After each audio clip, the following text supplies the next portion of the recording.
우리 하나님 말씀 보시겠습니다. 오늘 보실 하나님 말씀은 누가복음 11장 37절에서부터 44절까지입니다. 누가복음 11장 37절에서부터 44절까지 말씀 제가 봉독하겠습니다. 예수께서 말씀하실 때에 바리새인이 자기와 함께 점심 잡수시기를 청함으로 들어가 앉으셨더니 잡수시기 전에 손 씻지 아니함을 그 바리새인이 보고 이상히 여기는지라. 주께서 이르시되 너희 바리새인은 지금 잔과 대접의 겉은 깨끗이 하나 너희 속에는 탐욕과 악독이 가득하도다. 어리석은 자들아, 겉을 만드시니가 속도 만들지 아니하시느냐. 그러나 그 안에 있는 것으로 구제하라. 그리하면 모든 것이 너희에게 깨끗하리라. 화 있을진저 너희 바리새인이여, 너희가 박하와 운양과 모든 채소의 11조는 들이되 공의와 하나님께 대한 사랑은 버리는도다. 그러나 이것도 행하고 저것도 버리지 말아야 할지니라. 화 있을진저 너희 바리새인이여, 너희가 회당의 높은 자리와 시장에서 문안받는 것을 기뻐하도다. 화 있을진저 너희여, 너희는 평토장한 무덤 같아서 그 위를 밟는 사람이 알지 못하느니라. 아멘. 요즘 우리가 잘 듣기도 하고 저도 가끔씩 사용하는 말이지만 확증적 편향, 이런 이야기가 있습니다. 확증적 편향. 이 말은 원래 어떤 사람이 이제 원래 가지고 있던 생각이나 신념을 계속해서 확인하려고 하고 그것을 공고하게 해 나아가는 것을 가리켜서 확증적 편향, 이렇게 이야기합니다. 그렇게 확증적 편향이 이루어질 때에 사람들은 자신이 원하는 정보만 선택적으로 모으기도 하고, 또 어떤 것을 설명하거나 또는 주장하거나 할 때에 자기 입맛에 맞는 그러한 자료들만을 가지고 설명하고 주장하고 하는 것, 그런 것들을 가리켜서 확증적 편향이다, 이렇게 이야기하는데, 간단하게 우리가 하는 말로 하면 자기 멋대로 생각한다, 이렇게 이야기할 수도 있고, 좀 유식하게 한자성어를 쓰면 아전인수다, 이렇게 이야기할 수 있습니다. 그 어떤 상황에 있어서 사실이 무엇이냐, 진실이 무엇이냐, 그거보다는 그것이 나에게 어떠한 의미가 있느냐, 내 생각과 얼마나 맞느냐, 이러한 것들에 치중하는 것을 이야기하는 것이죠. 사람들은 누구나 다 정도가 좀 다르긴 하지만 누구나 다 이런 확증적 편향을 가지고 있습니다. 여러분이 예를 들어서 옆에 계신 분들과 이제 홀짝 게임을 한다. 여러분 홀짝 게임 아시죠? 구슬이나 동전 같은 거 놓고 손에 이렇게 탁 짚는 것. 여러분이 손을 이렇게 딱 구슬 몇 개를 가지고 손에 딱 짚고 옆 사람이 물어보는 거죠. 홀이게 짝이게. 그럼 옆 사람이 홀, 그렇게 대답합니다. 그럼 그 사람이 홀이라고 대답할 때에 그 사람 마음에는 여러분 손에 있는 구슬이 홀이기를 바랄까요, 짝이기를 바랄까요? 짝이라고 말씀하신 분이 제가 얼핏 들은 것 같은데, 고도의 심리전을 사용하시는 건가요? 심리전 필요 없습니다. 어차피 손에 있는 구슬의 개수는 정해져 있기 때문에 심리전을 한다, 한 번 꼬은다, 이런 게 다 필요 없는 거죠. 홀이라고 대답했을 때는 그 안에 있는 것이 홀이기를 바라는 마음이, 간절까지는 아니어도 바라는 마음이 있겠죠. 이런 아주 간단한 어떤 편향적인 그러한 생각들, 그러한 것들은 사실이 드러나게 되면, 손을 펴서 구슬이 몇 개가 되면 그냥 간단하게 이해하고 인정할 수 있는 그러한 경우입니다. 그런데 만약에 그러한 문제가 자신에게 있어서 중요한 그런 정치적인, 사회적인, 문화적인 문제에 연결이 되어 있을 때에, 그럴 때에 사람들은 진실에 집중하기보다는 자신의 성향에 맞는 자료들을 모으고 생각을 굳히려고 하는 그러한 마음들이 어느 정도는 다 우리에게 있다는 것이죠. 그런 이 확증적 편향이라는 그러한 사회 풍토가 점점 더 심각해져가는 상황에 있어서는 그 사회의 리더들, 조금 더 정확하게 이야기하면 오피니언 리더들, 이런 사람들이 매우 중요한 것이죠. 왜냐하면 사람들은 모든 사람들의 말을 믿는 것이 아니라 자기가 신뢰하고 있는 그 그룹의 리더들의 말을 믿기 때문에 그렇습니다. 사람들은 사실 이 진실이 무엇이냐를 이야기할 때에 여러 개를 다 보고 진실을 이야기하는 것이 아니라 내가 신뢰하는 그 어떤 사람의 말이 어떤 것이냐를 따라서 진실이다 아니냐를 판단하게끔 되는 것이죠. 미국 사회에 있어서 보수적인 사람들은 주로 어디 뉴스를 보죠? 폭스 뉴스를 보는 거죠. 팍스뉴스에서 하는 앵커가 어떤 사건에 대해서 무엇라 얘기하는가가 중요하지, CNN 뉴스의 앵커가 뭐라 그러냐, 그건 그다지 중요하지 않습니다. 왜? 어차피 CNN 뉴스의 앵커는 다 그 사실을 왜곡해서 이야기할 것이기 때문에 팍스뉴스의 앵커가 뭐라고 이야기하느냐가 더 중요하죠. 진보적인 사람은 또 반대로 생각하겠죠.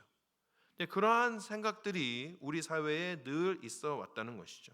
그렇기 때문에 이 시대에, 한 시대의 오피니언 리더들은, 또 지식인이나 정치인들은 자기가 하는 한마디 한마디에 사명감을 가지고 책임도 가지고 이야기를 할 수가 있어야 됩니다. 만약에 그들이 그렇게 하지 아니하고 자신의 이익을 따라서, 욕망을 따라서 어떤 사건에 대해서 해석하고 이야기를 하게 될 때에, 그럴 때의 사회는 혼잡해질 수밖에 없는 것이에요.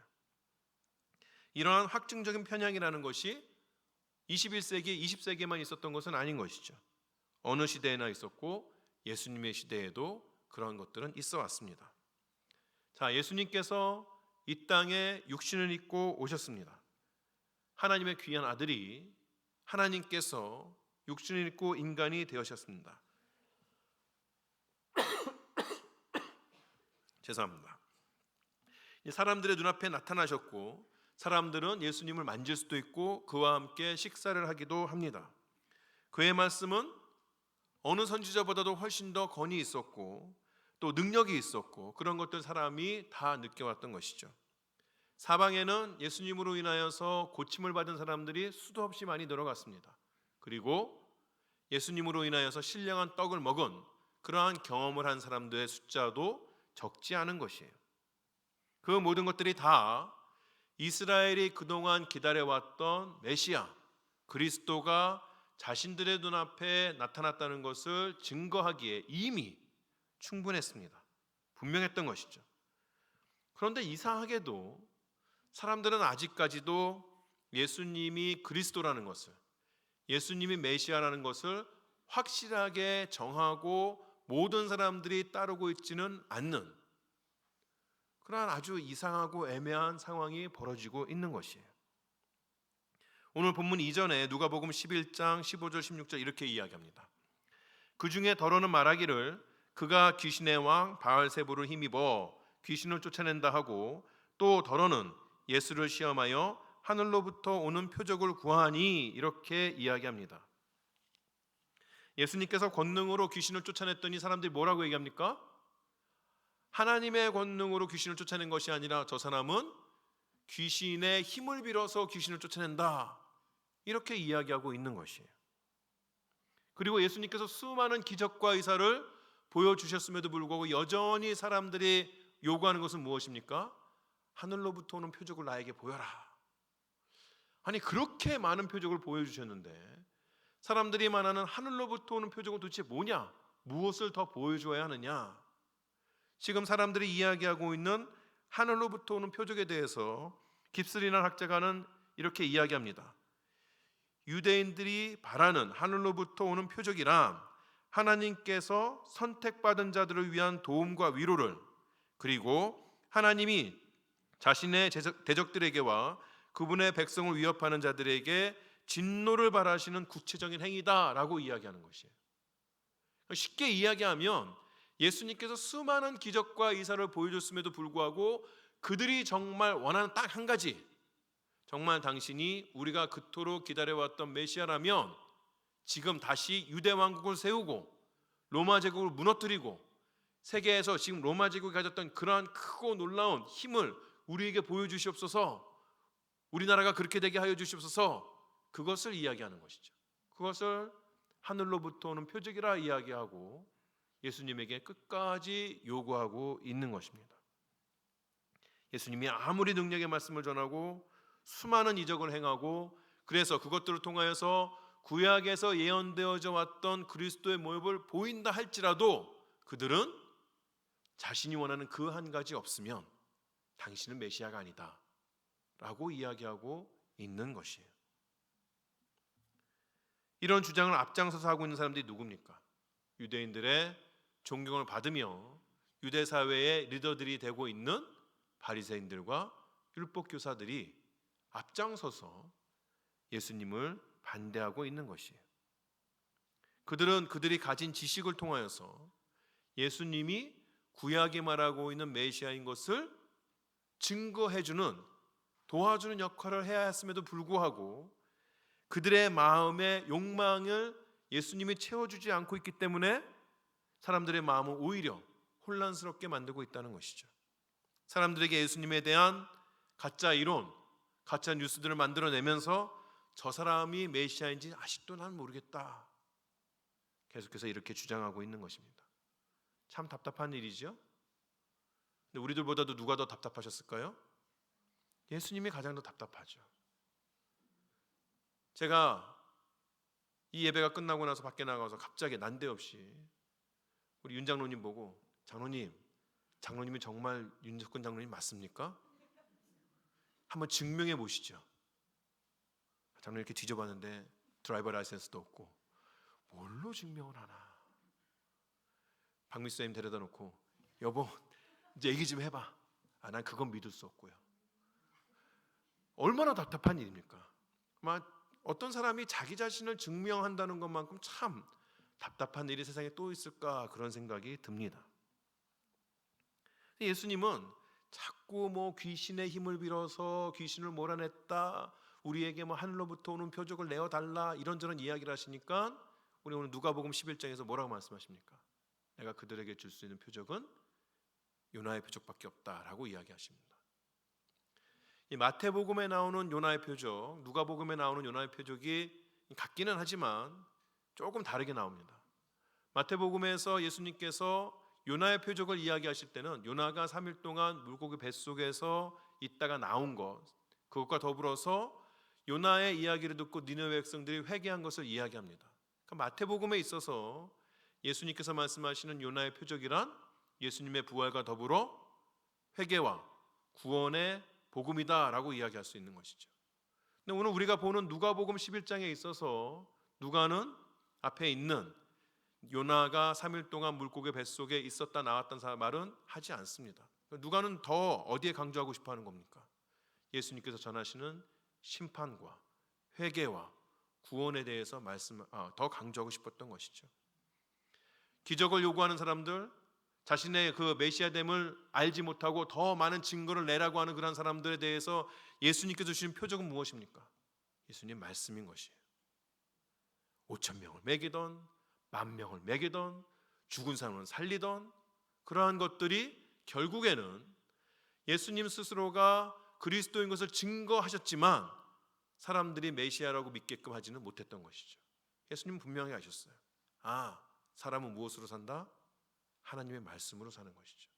하나님 말씀, 심판의 말씀, 회개의 말씀, 구원의 말씀이 그들에게 있어야 비로소 메시아를 받아들이고 하나님께서 주시는 은혜를 받아줄 수 있다는 것을 알았기 때문에 더 많은 기적을 행하라고 해서 마치 서커스단의 광대처럼 이것도 해보이고 저것도 해보이고 그러신 것이 아니라 올곧게 하나님께서 주신 그 말씀만을 그들에게 전했던 것뿐이었습니다. 자, 여기까지 이해가 잘 되셨나요? 예, 감사합니다. 다 웃어 보이진 않았지만 이해가 되신 걸로 알고 이제 본문으로 들어가려고 합니다. 이런 배경을 가지고 오늘 본문이 포함되어 있는 누가복음 11장 37절로부터 54절까지의 이야기가 쭉 전개가 됩니다. 자, 이제 장소가 바뀝니다. 37절을 보겠습니다. 예수께서 말씀하실 때에 한 바리새인이 자기와 함께 점심 잡수시기를 청함으로 들어가 앉으셨더니 이렇게 이야기합니다. 바리새인 중에 한 사람이 예수님을 자신의 집으로 초대합니다. 우리 이전에도 이야기했죠. 유대인들은 아무하고나 함께 밥 먹지 않습니다.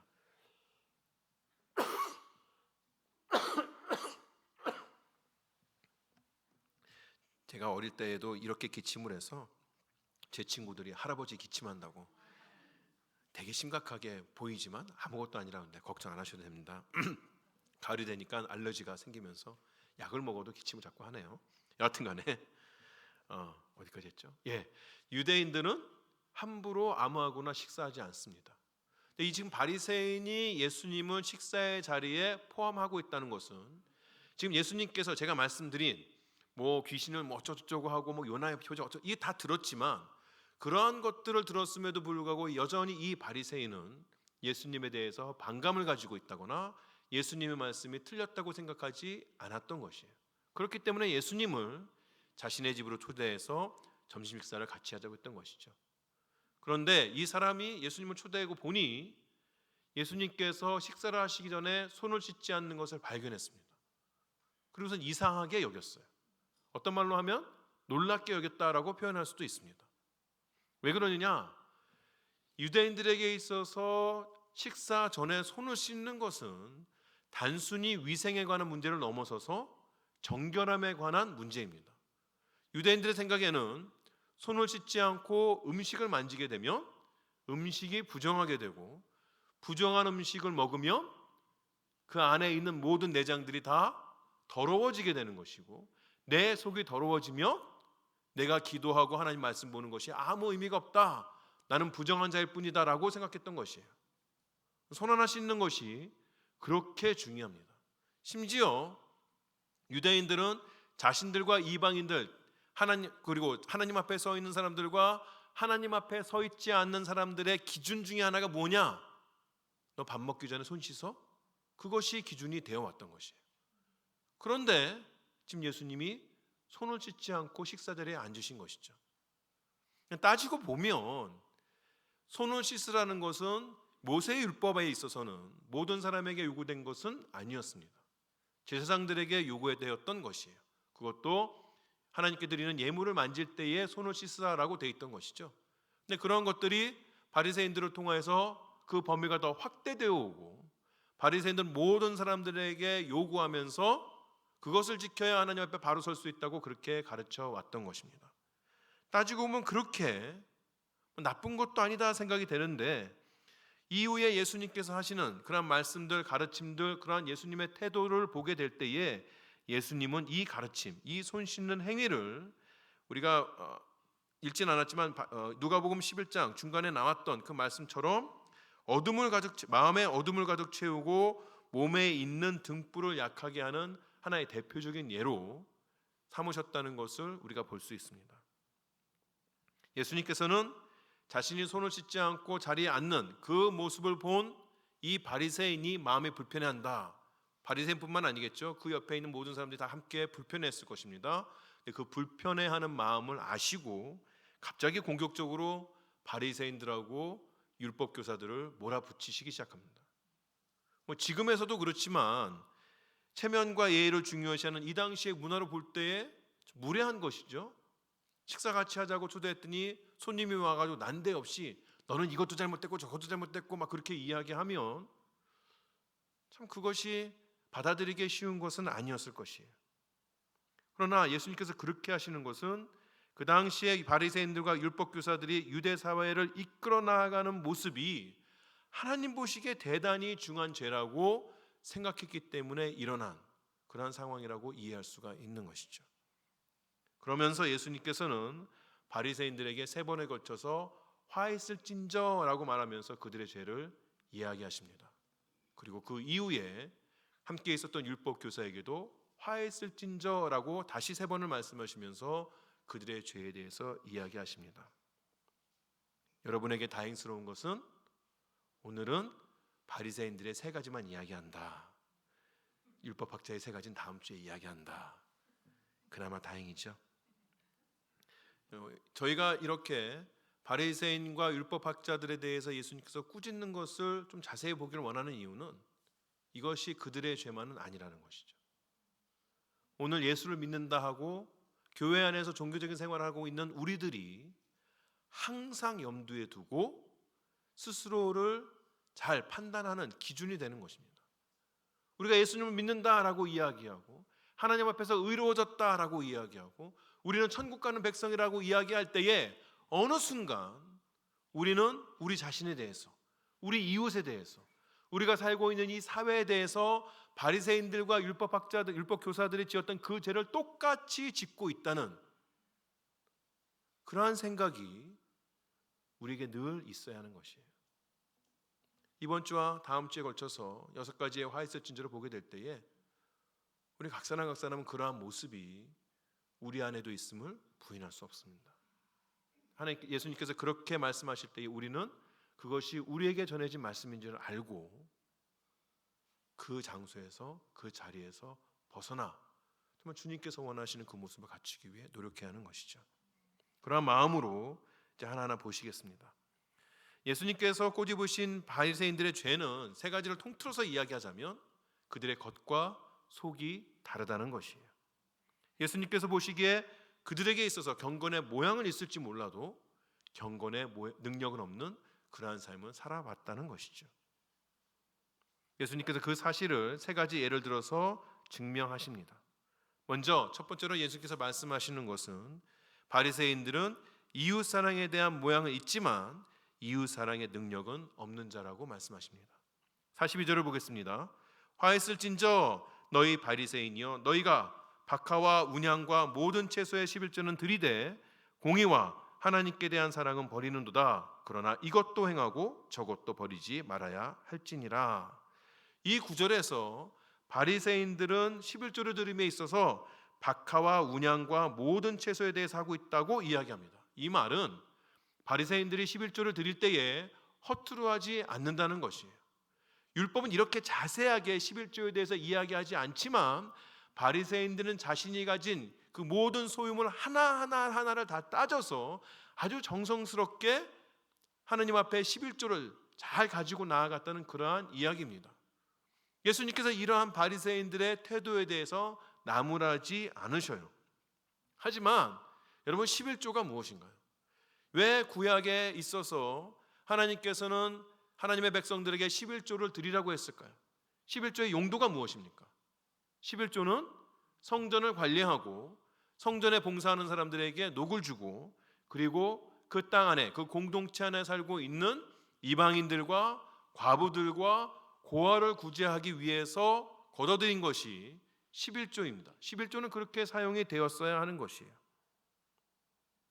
그런데 이 바리새인들은 그렇게 11조는 가지고 올지 몰라도 그 마음 가운데 탐욕과 악독한 마음을 가지고 그 공동체 안에 있는 이방인들, 과부들, 고아는 돌보지 않았다는 것이죠.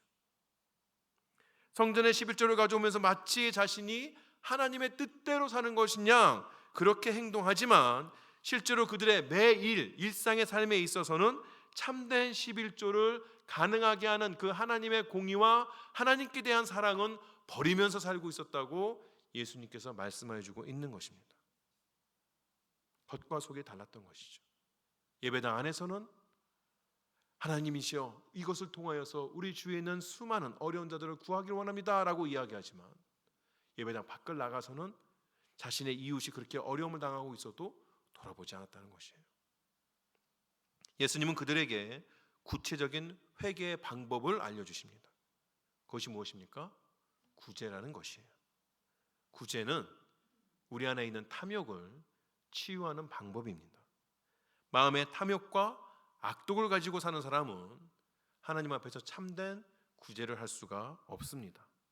하지만 그들이 주의를 돌아보고 구제를 시작하게 될 때에 그 마음의 어둠으로 남아있던 탐욕함이 사라지게 되는 것이에요. 물론 자신의 의로움을 드러내기 위해서 구제 활동을 하는 사람들이 많이 있습니다. 어찌 보면 우리 모두가 다 구제를 시작할 때 그러한 마음이 있는지 모르겠어요. 우리 마음에 어떤 공명심을 가지고 내가 이 정도는 해야지 그런 마음을 가지고 구제를 시작할지 모릅니다. 그러나 실질적이고 계속적인 구제 활동을 하다 보게 되면 하나님께서 우리에게 더 큰 세상을 보여주시는 것이죠. 하나님의 마음을 이해하게 하고 왜 하나님께서 우리 손에 이렇게 넘치는 것을 주시는가에 대한 그 목적을 깨닫기 시작하는 것이죠. 사도행전에 고넬료가 이방인인 고넬료가 나옵니다. 이 고넬료는 유대인의 정결 의식을 일일이 다 따랐던 그러한 사람은 아니었어요. 누가는 이 고넬료라는 이방인을 이렇게 소개합니다. 사도행전 10장 2절에 보면 그가 경건하여 온 지방과 더불어 하나님을 경외하며 백성을 많이 구제하고 하나님께 항상 기도하더니, 그가 하나님을 경외하고 기도하는 것과 더불어서 한 일이 무엇입니까? 구제하는 일이었어요. 이런 그의 삶에 대해서 하나님은 어떻게 평가하실까요? 같은 장 15절에 이렇게 말씀하십니다. 또 두 번째 소리가 있을 때 하나님께서 깨끗하게 하신 것을 너희가 속되다 하지 말라 하더라. 누가 속되다고 이야기합니까? 유대인들이 보기에 이방인은 속된 더러운 그러한 사람들이었죠. 그러나 하나님께서는 이 이방인이었던 고넬료를 누구라 이야기합니까? 깨끗한 사람이라고 그렇게 이야기하는 것이에요. 정말 세심하게 따져서 하나님 앞에 11조를 가지고 왔던 그 바리새인들을 가리켜는 더럽다라고 말씀하셨는데, 지금은 이 이방인 고넬료에게는 깨끗한 사람이라고 말씀하여 주고 있는 것입니다. 우리의 정결과 거룩은 예배당 안의 모습으로서 완성되는 것은 아닙니다. 우리의 신자됨, 우리의 정결함과 거룩은 예배당 밖에서 하나님께 다짐한 그 자세가 어떻게 실천되고 있는가, 그것을 가지고 완성이 되는 것이죠. 예수님께서는 바리새인들에게 그것을 꼬집으셨습니다. 두 번째로, 바리새인들은 외적인 명예는 있으나 그 명예에 걸맞는 내용은 없었다고 예수님께서 꼬집으십니다. 여러분, 유대인의 회당에 들어가게 되면 그 안에 다른 곳보다 약간 높게 만들고 보통은 그곳에 의자 하나를 갖다 놓게 되죠. 대부분은 그 회당 안에 율법을 담아놓은 상자, 그 앞자리를 그렇게 만듭니다. 그러면 그 자리에는 회중과 분리되어서 기도와 하나님의 말씀을 연구하는 사람들이 앉을 수 있게끔 합니다. 그래서 이 자리를 가리켜서 모세 자리라고 그렇게 부르기도 했던 것이죠. 그 자리가 귀한 이유는 그 자리에 앉은 사람이 하나님의 말씀을 가까이 하면서 누구보다도 하나님 앞에 올바로 서 있어서 다른 이들을 하나님께로 이끌어주는 그러한 역할을 하기 때문에 그 자리에 앉을 수가 있는 것입니다. 그런데 바리새인들과 율법교사들은 자신들이 바로 그러한 사람이라고 생각을 하면서 그 자리에 앉기를 즐겨했다고 이야기합니다. 그리고는 회당에서뿐만이 아니라 시장에 나가서도 다른 사람들 앞에 문안받는 것을 기뻐한 것이죠. 존경받는 것을 바랬다, 그런 이야기입니다. 그들이 회당의 높은 자리에 앉는 것은 하나님을 경외하는 가운데 하나님의 백성들을 하나님께로 이끈다는 그러한 엄숙한 사명을 감당하기 위한 것이 아니라 단순히 사람들로부터 인정받고 싶어서, 자신이 명예를 갖기 원해서 그 자리에 앉는 것을 기뻐한다는 이야기가 되는 것이죠. 여러분, 높은 자리에 앉는 거 무겁게 생각해야 합니다. 이 예배당에서 가장 누가 높은 자리에 서 있나요? 잘 모르시겠어요? 제가 가장 높은 자리에 서 있습니다. 그건 제 어떤 능력이나 성품 때문에 그런 것은 아니죠. 제가 하고 있는 일 때문에 그렇습니다. 제가 여러분보다 높이 있는 이유는 단순히 하나님의 말씀을 전하고 있기 때문에 그런 것이에요. 제가 하나님의 말씀을 대언하는 자가 아니라면, 또 교회를 대표하는 자가 아니라면 어느 장소나 또 어느 시간에 있어서도 제가 지금 받고 있는 그 정도의 존경과 배려를 받을 이유가 없는 것이죠. 교회는 하나님의 말씀대로 이루어지는 공동체이기 때문에 그 말씀, 하나님의 말씀을 전문적으로 감당하는 사람에게 높은 자리를 내어주는 것입니다. 하나님께서 사명을 주시고 교회의 높은 자리에 오르게 하셨기 때문에 그 높은 자리에 서 있는 것뿐이에요. 모든 신자들은 다 평등합니다. 그러나 하나님께서 교회를 만드실 때는 교회 안에 질서를 허락하여 주셨어요. 그리고 교회 그 질서를 통하여서 교회 안에 중직자들, 직분자들이 있을 수밖에 없는 것이죠. 하지만 그 직분이라는 자리가, 그 높은 자리가 목표가 된다거나 마치 자기가 어떠한 일을 해서 그 공로로 받는 훈장처럼 생각해서는 안 되는 것이죠. 높은 자리에 서 있는 것을 두려워하고 겸손한 마음으로 자기에게 맡겨진 사명들을 잘 감당해야지, 내가 이만큼 신앙생활 잘했으니까, 내가 남들에게 이 정도 했으니까 그로부터 받는 어떤 훈장이라고, 상장이라고 생각하면서 직분을 받는다면 그것이 오히려 자신을 더 어렵게 만드는 결과를 가져오게끔 되는 것이죠. 직분은 다른 이들보다 더 낮은 자리에서 종으로서의 역할을 잘 감당하라고 주는 것입니다. 어떻게 보면 대단히 펑셔널, 기능적인 것이에요. 내가 얼마만큼 주를 위해서 헌신할 수 있는가, 내가 얼마만큼 주님 앞에서 주님의 교회를 위하여서 섬길 수 있는가? 그것을 가지고 직분이 이야기되는 것이죠. 현대 교회를 보게 되면 물론 그러한 면으로 받으신 분이 많이 있겠지만 또 때로는 그러한 것이 아니라 자신의 명예를 위해서 직분을 받게 되는 그런 경우가 있다는 것을 우리가 부인할 수는 없는 것이에요.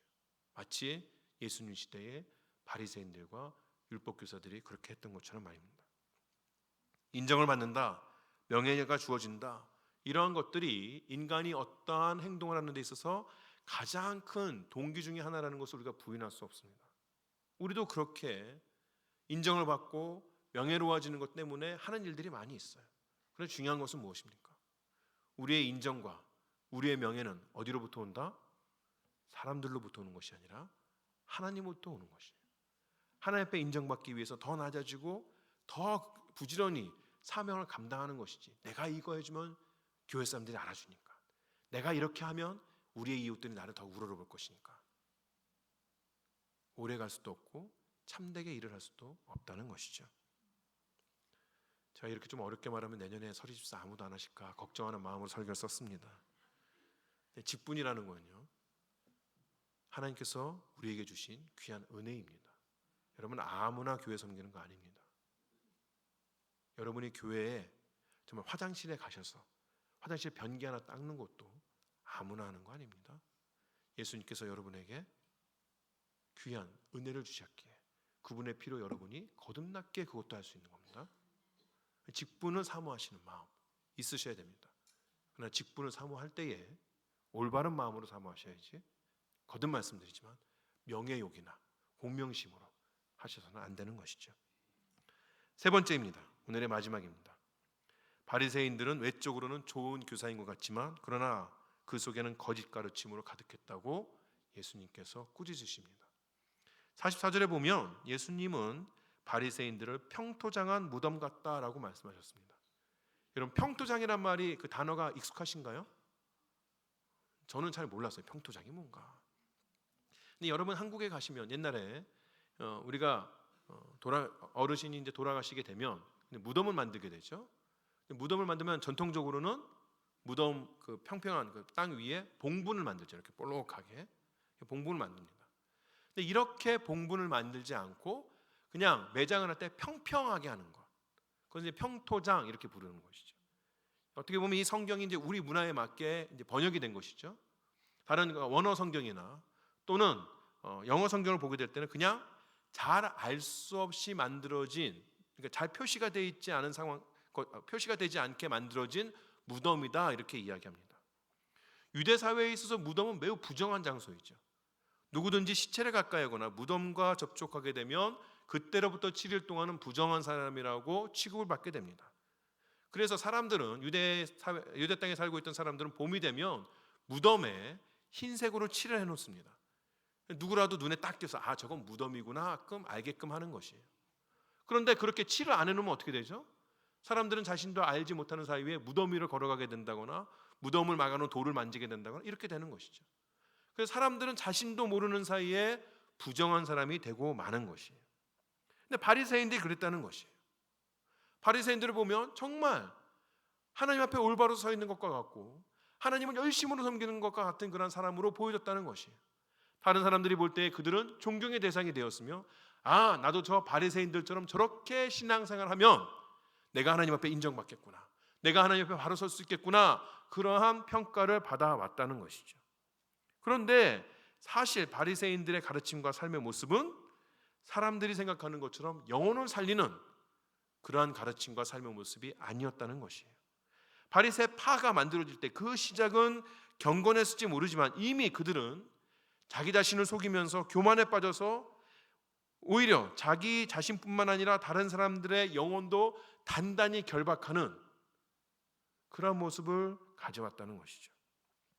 사람들은 이 바리새인들의 모습을 보면서 하나님의 공의와 하나님의 사랑에 대해서 배우는 것이 아니라 오히려 다른 이들을 판단하고 다른 이들의 영혼을 단단히 묶는 그러한 법을 배우게 되었다는 것이에요.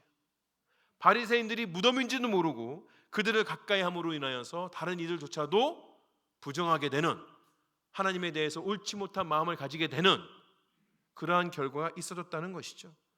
그래서 어떤 주석가는 이러한 바리새인들을 가리켜서 자신이 전염병에 걸린 줄도 모르고 환자를 만나는 의사다, 그렇게 이야기했습니다. 여러분 상상해 보세요. 여러분이 병에 걸려서 아파서 의사를 찾아갔는데 그래서 의사하고 막 상담을 하고 있는데 알고 봤더니 이 의사가 전염병에 걸린 사람이야. 그럼 이 의사는 치료를 하는 의사일까요? 병원 전해주는 의사일까요? 똑똑하시네요. 바리새인들이 지금 그러고 있다고 예수님께서 말씀해 주고 있는 것입니다. 다음 주에 이야기할 율법 교사들처럼 바리새인들도 세상에서 지치고 낙담한 영혼들이 그들을 찾아오면 그들을 치료하기는커녕 오히려 더 큰 멍에를 그들의 어깨 위에 메어 주었다는 것이죠. 그래서 다시는 일어나지 못하도록 주저앉혀 버렸습니다. 하나님의 은혜와 긍휼이 필요한 자들에게 율법의 저주를 던져 주었던 자들이 바로 바리새인들이었다는 것이에요. 여러분, 복음은 영혼을 살리는 것입니다. 복음은 종교적인 규칙들을 막 만들어가지고 사람들을 판단하고 정죄하면서 그들을 낙심시키는 것이 아닙니다.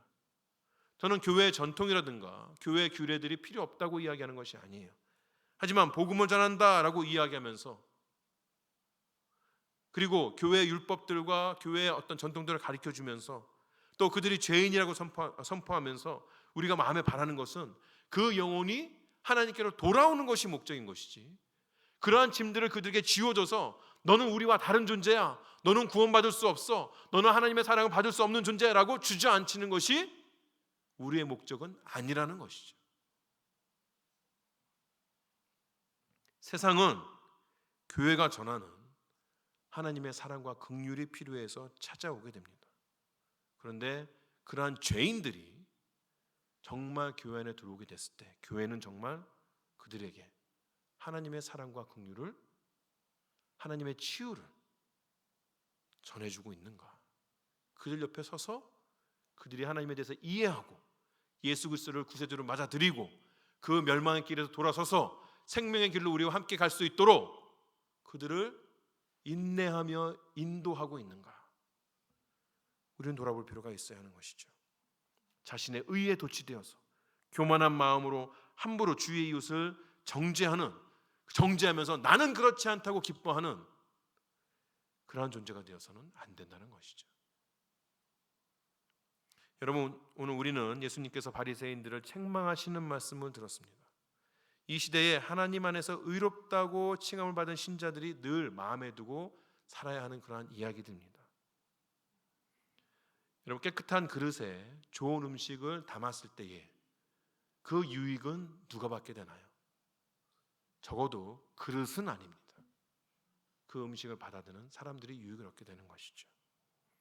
우리가 깨끗하고 정결하게 해서 예수 그리스도의 복음이라는 좋은 음식을 들고 전할 때에 그 유익을 우리가 받고자 해서는 안 되는 것이죠.